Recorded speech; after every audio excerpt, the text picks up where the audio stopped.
Իմ երեխան արդեն աշխույժ է, այն ժամանակ, երբ որ դեռ չէր ստանում, միշտ հոգնած, միշտ ցավերի մեջ, 10 տարի ցավերի մեջ։ Մեր զրուցակիցը, որը չցանկացավ նկարահանվել, պատմում է, իր որդու մոտ 5 տարեկանում ախտորոշվել է իդիոպաթիկ արթրիտ, բուժման համար անհրաժեշտ դեղերը թանկ էին։ Ընտանիքը չուներ դրա հնարավորությունը եւ ստացվում է, որ 10 տարի երեխան ստանում էր ոչ ստերոիդ պրեպարատ, այսինքն ապրում էր դրանով,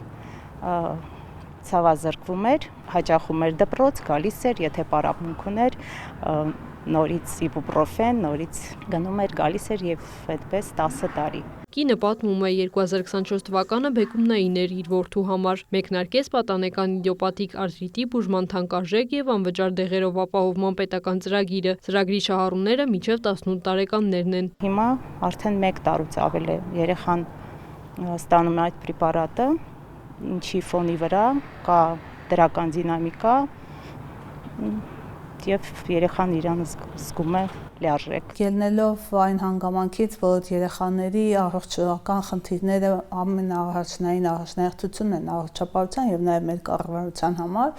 Առողջապահության նախարարությունը հանդես եկավ առաջարկով երեխաներին ընդգրկելու բուժման ծրագրի մեջ եւ դեղերի տրամադրման հարցով, որին ընդառաջ կառավարությունը աջակցեց, տրամադրեց համապատասխան ֆինանսական միջոցները եւ այսօր արդեն 1 տարի է մենք ամբողջապես անվճար անհրաժեշտ կուրսի չափով մեր բալիկներին բուժում ենք, տրամադրում ենք դեղերը անվճար։ Պատանեկան իդիոպաթիկ արթրիտը քրոնիկական բորբոքային հիվանդություն է։ Այն առաջացնում է հոդերի բորբոքում, ցավ, այտուց, կարմրություն եւ շարժումների սահմանափակում։ Պատասխանատուների խոսքով ծրագրի մեկնարկից ի վեր դրական արդյունքներ են գրանցվել եւ գրանցվում։ Երեխաները վերադառնում են առողջ, ակտիվ եւ լիարժեք կյանքի։ Դեղի մեկ միավորի գինը շուրջ 50-ից 60 հազարի շրջանակներում է, որը ամսական կատարվածքով կազմում է 4-ից 5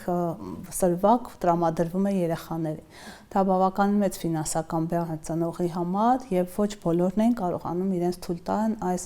դեղի բուժման համար նախատեսված ծախսերը եւ նաեւ դա է պատճառներից մեկը, որ պետությունը վերցրեց այս ֆինանսական բեռի վրա։ Ներկայումս 84 շահառու ստանում է անհրաժեշտ դեղորայքային բուժումը։ Ծրագրի շնորհիվ բուժվող անձանց 91%-ի կյանքի որակը բարելավել է 16-րդ շաբաթում։ Կանխվել են երեխաների անդառնալի փոփոխությունների առաջացումն ու հաշմանդամության զարգացումը։ Քրիստինե Թորոսյան, Աշոտ Խաչատրյան, լուրեր։